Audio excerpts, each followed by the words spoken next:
বছর খানেক আগে ঠাকুরগাঁওয়ের বালিয়াডাঙ্গি উপজেলার পলাশবাড়ির শাহনাজ বেগমের সঙ্গে বিয়ে হয় সদর উপজেলার রহিমানপুরের বিশাল রহমানের। বিয়ের পর থেকে বিশাল যৌতুকের জন্য শারীরিক নির্যাতন চালাতো ওই গৃহবধূকে।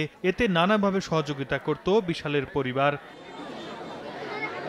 স্বজন ও স্থানীয়রা জানায়, সবশেষ গত বৃহস্পতিবার মধ্যরাতে আবারও শারীরিক নির্যাতন চালানো হয় 4 মাসের অন্তঃসত্ত্বা শাহনাজের ওপর।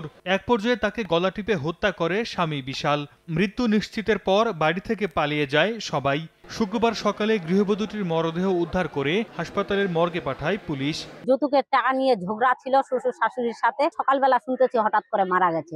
আমরা চাই এটা সুস্থ বিচার হোক। পরিবারের কোনো সদস্য এই বাড়িতে এখন নেই, সবাই অন্যখানে চলে গেছে। তদন্ত করে দোষীদের দ্রুত আইনের আওতায় আনা হবে বলে জানিয়েছে পুলিশ। মৃত্যুর সঠিক কারণ নির্ণয় করা হবে এবং এর সাথে যারা যারা জড়িত আছে খুব শীঘ্রই তাদেরকে আমরা আইনের আওতায় নিয়ে আসবো। বিশাল রহমান মাদকাসক্ত ছিল বলে জানিয়েছে স্থানীয়রা। সময় সংবাদ, ঠাকুরগাঁও।